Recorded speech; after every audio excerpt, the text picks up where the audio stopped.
ಒಬ್ಬ ವ್ಯಕ್ತಿಯ ಬಗ್ಗೆ ಇಡೀ ರಾಜ್ಯದಾದ್ಯಂತ ಮಾತನಾಡ್ತಾ ಇದ್ದೇವೆ. ಈ ವ್ಯಕ್ತಿ ಕೇವಲ ನಮ್ಮ ನಾಯಕರ ಅಥವಾ ಒಬ್ಬ ಪ್ರಮುಖ ನಾಯಕನ ಕಥೆಯಲ್ಲ.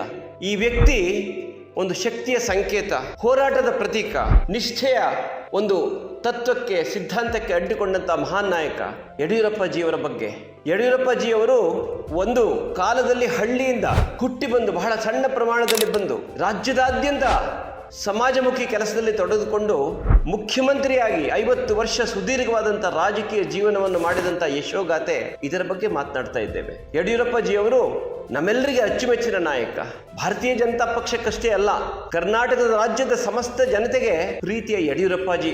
ಎಲ್ಲರೂ ಬೀದರದಿಂದ ಮೈಸೂರಿನ ತುದಿಯವರೆಗೆ, ಉತ್ತರದಿಂದ ದಕ್ಷಿಣ, ಪಶ್ಚಿಮದಿಂದ ಪೂರ್ವ, ಈ ಕರ್ನಾಟಕ ರಾಜ್ಯದ ಸಮಸ್ತ ಜನತೆಗೆ ಯಡಿಯೂರಪ್ಪಜಿಯವರ ಹೆಸರು ಹೇಳಿದರೆ ಏನೋ ಒಂದು ತರದ ರೋಮಾಂಚನ. ಅಂಥ ಒಂದು ಮಹಾನ್ ನಾಯಕನ ಯಶೋಗಾಥೆಯನ್ನ ಇವತ್ತು ನಾವು ಹೇಳಕ್ಕೆ ಬಯಸ್ತಾ ಇದ್ದೇನೆ.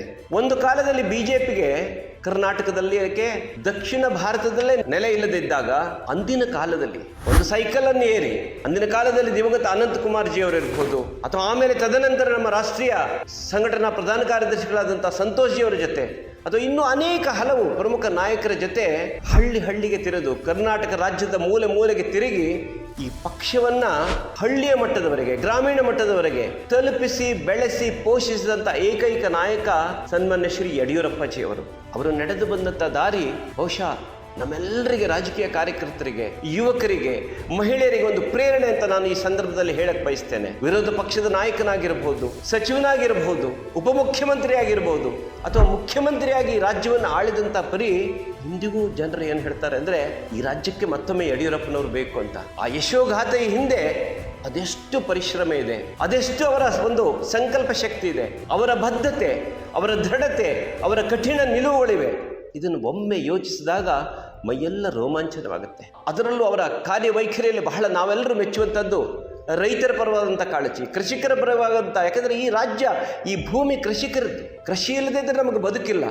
ಅಂಥ ಒಂದು ಯೋಚನೆ ಇಟ್ಟುಕೊಂಡು ರೈತರ ಹೆಸರಿನಲ್ಲೇ ಮುಖ್ಯಮಂತ್ರಿಯಾಗಿ ಪ್ರಮಾಣ ವಚನವನ್ನು ಸ್ವೀಕಾರ ಮಾಡಿ, ರೈತರ ಪರವಾದ ಒಂದು ಬಜೆಟನ್ನು ಕೊಟ್ಟು, ಸಪರೇಟ್ ಬಜೆಟನ್ನು ಮಂಡಿಸಿ, ರೈತರ ಸಾಲ ಮನ್ನಾ ಯೋಜನೆ ಇರಬಹುದು, ನೀರಾವರಿ ಯೋಜನೆಗಳಿರಬಹುದು, ಅನುಷ್ಠಾನ ಮಾಡಿದಂಥ ಒಬ್ಬ ಧೀಮಂತ ವ್ಯಕ್ತಿತ್ವದ ನಾಯಕ ಅಂದರೆ ಸನ್ಮಾನ್ಯ ಶ್ರೀ ಯಡಿಯೂರಪ್ಪಜಿಯವರು. ಬರೀ ರೈತರ ಪರವಾಗಲ್ಲ, ಮಹಿಳೆಯರ ಬಗ್ಗೆ, ಹೆಣ್ಣು ಮಕ್ಕಳ ಬಗ್ಗೆ, ಯುವಕರ ಬಗ್ಗೆ ನಮ್ಮ ಯಡಿಯೂರಪ್ಪಜಿಯವರಿಗೆ ಅಪಾರವಾದಂಥ ಪ್ರೀತಿ. ಭಾಗ್ಯಲಕ್ಷ್ಮಿ ಬಾಂಡ್ ಇರಬಹುದು, ಶಾಲೆಗೆ ಹೋಗುವಂಥ ಹುಡುಗಿಯರಿಗೆ ಬೈಸಿಕಲ್ ಕೊಡಿಸುವಂಥವ್ರಿರ್ಬೋದು, ಇಂಥ ಅನೇಕ ಹಲವಾರು ಯೋಜನೆಗಳನ್ನ ಯಡಿಯೂರಪ್ಪಜಿಯವರು ಮಹಿಳೆಯರ ಸಬಲೀಕರಣ ಅಂತ ನಾವೇನೆಲ್ಲರೂ ಭಾಷಣದಲ್ಲಿ ಮಾಡ್ತೇವಲ್ಲ, ಇದಕ್ಕೆ ಪ್ರಾರಂಭ ಮಾಡಿಸಿ ಮುಂದಿನ ಜನಾಂಗಕ್ಕೆ ದಾರಿಯನ್ನು ತೋರಿಸಿದಂಥ ಮಹಾನ್ ನಾಯಕ ಯಡಿಯೂರಪ್ಪಜಿಯವರು. ಅವರ 50 ವರ್ಷದ ಸುದೀರ್ಘ ಈ ರಾಜಕೀಯ ಹೋರಾಟದಲ್ಲಿ ಅನೇಕ ಸೋಲುಗಳನ್ನು ಕಂಡಿದ್ದಾರೆ, ಅನೇಕ ಪೆಟ್ಟುಗಳನ್ನು ಬಿದ್ದಿದೆ, ಅನೇಕ ರಾಜಕೀಯ ಜೀವನದ ಏರುಪೇರುಗಳಾಗಿವೆ. ಎಲ್ಲವೂ ಸರಿಯಾಗಿದೆ ಅಂತ ನಾನು ಹೇಳೋದಿಲ್ಲ, ಆದರೆ ಅದನ್ನೆಲ್ಲವುದನ್ನು ಮೆಟ್ಟು ನಿಂತು ಒಂದು ಸಂಕಲ್ಪ, ನಾನು ಈ ಕರ್ನಾಟಕದ ರಾಜ್ಯದ ಜನಕ್ಕೆ ಒಳಿತನ್ನು ಮಾಡಬೇಕು,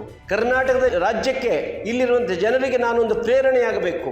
ಈ ಒಂದೇ ಮನೋಭಾವದಿಂದ ಈ ಎಲ್ಲ ಸೋಲು ಗೆಲುವು ಬೀಳುಗಳನ್ನು ಮೆಟ್ಟು ನಿಂತು ಇವತ್ತಿಗೂ ದೃಢವಾಗಿ ಬೆಳೆದಂಥ ಏಕೈಕ ನಾಯಕರಂದರೆ ಯಡಿಯೂರಪ್ಪಜಿಯವರು. ಅವರ ಒಂದು ನಿಷ್ಠೆ, ಅವರ ಕಾರ್ಯವೈಖರಿ, ಅವರ ಪ್ರೇರಣೆ, ಅವರ ಮುತ್ಸದ್ದಿತನ, ಆ ಕಠಿಣ ನಿರ್ಧಾರಗಳನ್ನು ತೆಗೆದುಕೊಳ್ಳುವಂಥ ಒಂದು ಶಕ್ತಿ ಪ್ರಾಯಶಃ ಇವತ್ತು ಕರ್ನಾಟಕದಲ್ಲಿ ಏನಾದರೂ ಇದ್ದರೆ ಅದು ಬಹುಶಃ ಯಡಿಯೂರಪ್ಪಜಿಯವರಿಗೆ ಅಂತ ಮಾತ್ರ ನಾನು ಅಂದ್ಕೊಂಡಿದ್ದೇನೆ.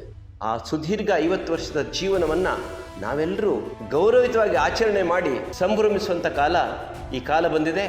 ಇದೇ 9ನೇ ತಾರೀಕಿನಂದು ಚಿತ್ರದುರ್ಗದಲ್ಲಿ ಕೇಂದ್ರ ಸಚಿವರಾದಂಥ ಸನ್ಮಾನ್ಯ ಶ್ರೀ ಅಮಿತ್ ಶಾ ಜಿಯವರು, ಅದರ ಜೊತೆಗೆ ಲಕ್ಷಾಂತರ ಕರ್ನಾಟಕದ ಮಹಾಜನತೆ ಬಂದು ಅವರನ್ನ ಪ್ರೀತಿಯಿಂದ ಭಾವನಾತ್ಮಕವಾಗಿ ಅವರನ್ನು ಸನ್ಮಾನ ಮಾಡುವಂಥ ಕಾರ್ಯಕ್ರಮ ಇಟ್ಕೊಂಡಿದ್ದೇವೆ. ಅವರಿಗೆ ಸನ್ಮಾನ ಬೇಕಾಗಿಲ್ಲ, ಅವರು ಜನರ ಹೃದಯದಲ್ಲಿದ್ದಾರೆ. ಕರ್ನಾಟಕ ರಾಜ್ಯದ 6 ಕೋಟಿ ಜನರ ಹೃದಯದಲ್ಲಿ ಯಡಿಯೂರಪ್ಪಜಿಯವರು ಶಾಶ್ವತವಾಗಿದ್ದಾರೆ. ಆದರೆ ಅವರಿಗೆ ಸನ್ಮಾನವನ್ನು ಮಾಡುವುದರ ಮೂಲಕ ನಾವು ಧನ್ಯತೆಯನ್ನು ಪಡೆಯುವಂಥ ಕ್ಷಣ ಈ ಕ್ಷಣ ಅಂತ ನಾನು ಅಂದ್ಕೊಂಡಿದ್ದೇನೆ. ನಮ್ಮ ಸಮಾಜದಲ್ಲಿ ಇವತ್ತಿಗೆ ಅನೇಕ ಹಲವಾರು ಯುವಕರು, ಕಾರ್ಯಕರ್ತರು ಒಂದು ಕನಸಿನೊಂದಿಗೆ ಹೋರಾಟವನ್ನು ಮಾಡ್ತಾರೆ. ಅವರ ಕನಸುಗಳಿಗೆ ಪ್ರೇರಣೆ ಸನ್ಮಾನ್ಯ ಯಡಿಯೂರಪ್ಪಜಿಯವರ ಹೋರಾಟ ಅಂತ ನಾನು ತಿಳ್ಕೊಂಡಿದ್ದೇನೆ. ಈ ಶುಭ ಸಂದರ್ಭದಲ್ಲಿ ನಾನು ಅವರಿಗೆ ದೇವರು ಇನ್ನೂ ಹೆಚ್ಚಿನ ಶಕ್ತಿ, ಆಯುಷ್ಯ, ಆರೋಗ್ಯವನ್ನು ಕೊಟ್ಟು ನಮ್ಮ ಕಾರ್ಯಕರ್ತರಿಗೆ ಅವರು ಪ್ರೇರಣೆಯಾಗಲಿ ಮತ್ತು ಮುಂದಿನ ದಿನಗಳಲ್ಲಿ ರಾಜ್ಯ ರಾಮರಾಜ್ಯವಾಗಲಿ ಅವರ ನಾಯಕತ್ವದಲ್ಲಿ ಅಂತ ನಾನು ಪ್ರಾರ್ಥಿಸಿ ಮತ್ತೊಮ್ಮೆ ಅವರಿಗೆ ನಮನವನ್ನು ಸಲ್ಲಿಸ್ತೇನೆ. ನಮಸ್ಕಾರ.